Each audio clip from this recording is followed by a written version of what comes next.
మామూలుగా బయట చూస్తే ఏమనిపిస్తుందంటే ఏమంటే శివుడే మేలు చేశాడు మనకి, అమ్మవారే ఇబ్బంది పెట్టిందండి అంటే కాదు.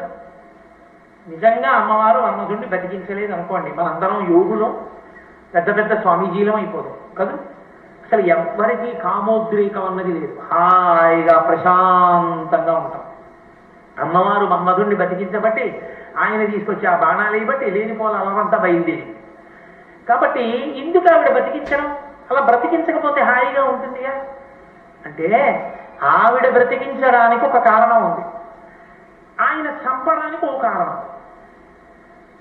ఆయన చంపినప్పుడు ఈవిడ బ్రతికించింది అనుకోండి, ఏమనాలి పరమశివుడు? అంటే నే చంపేవాడిని నువ్వు బతికించేదానివి అనమాట. అంటే నే చేసిన పనులు నువ్వు దిద్దుతుంటావు అనమాట. అంటే నే చేతకాని వాడిని, నేను కోపం వచ్చి తప్పు పనులు చేస్తుంటాను, నువ్వు దిద్దుతుంటావు అని దెబ్బలాడుతూ పార్వతీదేవిని మరి ఎక్కడ దెబ్బలాడినట్టుందా?